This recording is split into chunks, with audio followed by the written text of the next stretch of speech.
విమాన ప్రమాదంలో మృతి చెందిన వ్యక్తుల మృతదేహాలకు డిఎన్ఏ టెస్టులు కొనసాగుతున్నాయి. ఇప్పటివరకు 274 మంది మృతి చెందారని అధికారులు ప్రకటన చేశారు. అహ్మదాబాద్లోని సివిల్ ఆసుపత్రిలో డిఎన్ఏ పరీక్షలు జరుగుతున్నాయి. చనిపోయిన వ్యక్తుల డిఎన్ఏ శాంపిల్స్ ను కుటుంబ సభ్యుల డిఎన్ఏతో సరిపోల్చిన తర్వాత మాత్రమే డెడ్ బాడీస్ ని అప్పగిస్తారని తెలియజేశారు. మరోవైపు ఆసుపత్రి బయట చనిపోయిన వారి బంధువులు గుండెలు పగిలేలా రోదిస్తున్నారు.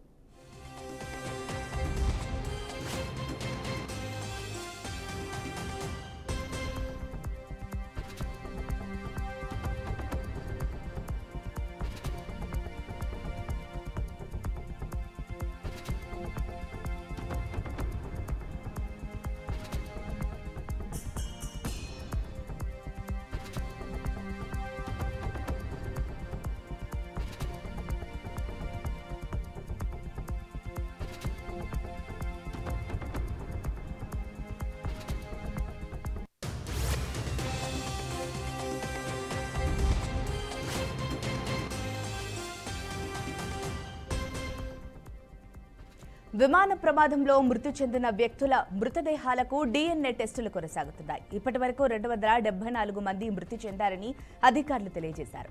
అహ్మదాబాద్లోని సివిల్ ఆసుపత్రిలో డిఎన్ఏ పరీక్షలు జరుగుతున్నాయి. చనిపోయిన వ్యక్తుల డిఎన్ఏ శాంపిల్స్ ను కుటుంబ సభ్యుల డిఎన్ఏతో సరిపోల్చిన తర్వాత మాత్రమే డెడ్ బాడీస్ ని అప్పగిస్తారు. మరోవైపు ఆసుపత్రి బయట చనిపోయిన వారి బంధువులు గుండెలు పగిలేలా రోదిస్తున్నారు.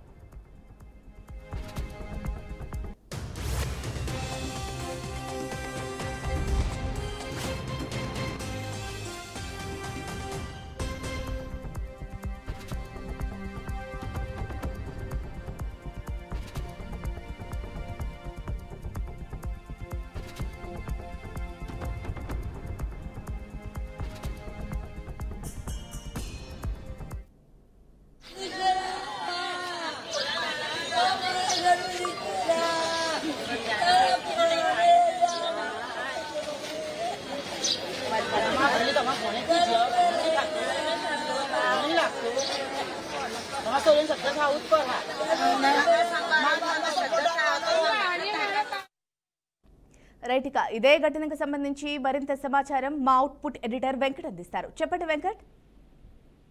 అహ్మదాబాద్ సివిల్ ఆసుపత్రి వద్ద బంధువుల ఎవరైతే నిన్న విమాన ప్రమాదంలో చనిపోయారో వ్యక్తుల యొక్క బంధువులు కుటుంబ సభ్యుల రోదనతో అంతా కూడా అక్కడ ఒక విషాద వాతావరణం కనిపిస్తూ ఉంది. అక్కడ డిఎన్ఏ పరీక్షలు కొనసాగుతున్నాయంటే చనిపోయినటువంటి మృతదేహాల నుంచి ఎవరైతే చనిపోయారో వారి యొక్క డిఎన్ఏ శాంపిల్స్ తీసుకుని వారి కుటుంబ సభ్యుల ఆ సీట్ నెంబర్ ఆధారంగా వారు ఎక్కినటువంటి బోర్డింగ్ పాస్ ఆధారంగా ఆయా కుటుంబ సభ్యుల యొక్క డిఎన్ఏ తీసుకుని సరిపోలుస్తున్నారు. ఇప్పటి వరకు దాదాపు 200 మందికి డిఎన్ఏ పరీక్షలు జరిగాయి అన్నట్టుగా ఒక వార్త అందుతూ ఉంది. ఎక్కడ చూసినా సరే అక్కడ చాలా దారుణమైన పరిస్థితి కనిపిస్తుంది. మనం విజువల్స్ లో కూడా చూడొచ్చు ఎంత దారుణమైన పరిస్థితి అక్కడ ఎదురవుతుంది అనేది. అంటే బాగా కొంత డిఎన్ఏ పరీక్షలు ఏంటంటే ఎప్పుడు కూడా లెంతీ ప్రాసెస్ కాబట్టి కొంత వెయిట్ చేయాల్సిన అవసరం ఉంటుంది. ఒక పక్క కుటుంబ సభ్యులు వారి ఆఖరి చూపు చూసుకునేందుకు వారి యొక్క డెడ్ బాడీస్ కోసం ఎదురు చూస్తున్న పరిస్థితి మనకు కనిపిస్తుంది. మరోవైపు ఘటనలో ఇప్పటి వరకు అధికారికంగా ప్రభుత్వం ప్రకటించింది 274 మంది చనిపోయినట్టుగా ఇప్పటివరకు అయితే ఒక అధికారిక ప్రకటన వచ్చింది. ఈ సంఖ్య ఎవరైతే సివియర్ గా ఇంజూర్ అయ్యారో వారి యొక్క సంఖ్య మరింత కొంత పెరిగే అవకాశం ఉంది అనే ఒక వాదనలు కూడా వినిపిస్తున్నాయి. ఇప్పటివరకు 274 మంది ఏదైతే నిన్న మనం చూసాం ఎయిర్ ఇండియా విమానం ఏదైతే ఎయిర్ ఇండియా 171 ఫ్లైట్ ఒక్కసారిగా టేకాఫ్ అయినటువంటి 40 సెకండ్ల లోపలనే ఒక ఆసుపత్రి హాస్టల్ పై పడి ఎంత దుర్ఘటన జరిగింది. మొత్తం ఒక్కరు మినహాయించి ఫ్లైట్ లో ఉన్నటువంటి ఒక్కరు మినహాయించి 241 మంది కూడా అక్కడికక్కడికి సజీవ దహనం అయిపోయారు. ఎక్కడైతే ఫ్లైట్ కూలిందో అక్కడ ఒక 25 మంది దాకా మెడికల్ కూడా చనిపోవడం జరిగింది. అతిపెద్ద విషాద ఘటనగా మనం చూడాల్సిన అవసరం ఉన్నది. సో నెక్స్ట్ ప్రాసెస్ ఏంటి? సో ఒక పక్క విచారణ దర్యాప్తు ప్రారంభమైంది. బట్ అల్టిమేట్ గా ఏంటంటే కుటుంబ సభ్యులు కంపెన్సేషన్ ప్రకటించారు. ఇచ్చేస్తాం అని సదరు విమానయాన సంస్థ ప్రకటించినప్పుడు కూడా వారి కుటుంబ సభ్యులని అంటే ఎంతో ఒక్కొక్కరు ఒక్కొక్క స్టోరీ, వారికి ఒక్కొక్క కన్నీటి కాదు ఉంది.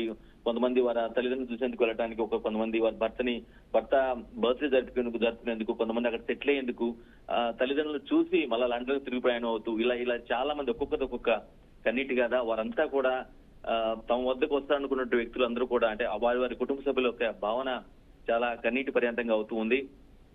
వారినే తలుచుకున్న వారితో ఉన్నటువంటి మెమరీస్ తలుచుకుంటూ అక్కడ ఆసుపత్రి వద్ద పడిగాపులు కాస్తున్నారు. ఆఖరి చూపు కోసం వారి యొక్క ఆ డెడ్ బాడీస్ ని తీసుకెళ్లడం కోసం చూస్తున్న పరిస్థితి మనకు కనిపిస్తుంది. ఇప్పటివరకు దాదాపు 200 మందికి డిఎన్ఏ టెస్టులు పూర్తి అయ్యాయి అనే ఒక ఇన్ఫర్మేషన్ అందుతుంది. మిగతా కూడా అవి కూడా పూర్తి చేసి అంటే జనరల్ గా ఏంటంటే ఈ డిఎన్ఏ పరీక్షలు పూర్తయినప్పుడు కూడా దానికి ప్రాసెస్ కొంత న్యాయ విచారణ ప్రాసెస్ ఉంటుంది కాబట్టి ఆ నేపథ్యంలో కొంత లేట్ అయ్యే అవకాశం అయితే స్పష్టంగా కనిపిస్తుంది. ఏదైనా అక్కడ అహ్మదాబాద్ లో ఉన్నటువంటి సివిల్ ఆసుపత్రి వద్ద మాత్రం చాలా దారుణమైన పరిస్థితి కనిపిస్తూ ఉంది.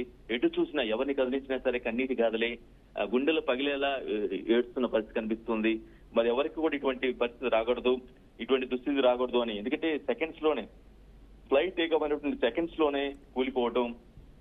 అఫ్ కోర్స్ రీజన్స్ ఇప్పటికి కూడా ది బెస్ట్ నోన్ రీజన్స్ అనేది ఇప్పటికి కూడా తెలియలేదు, కన్ఫర్మేషన్ అధికారి ఇవ్వలేదు, దర్యాప్తు మాత్రం కొనసాగుతుంది.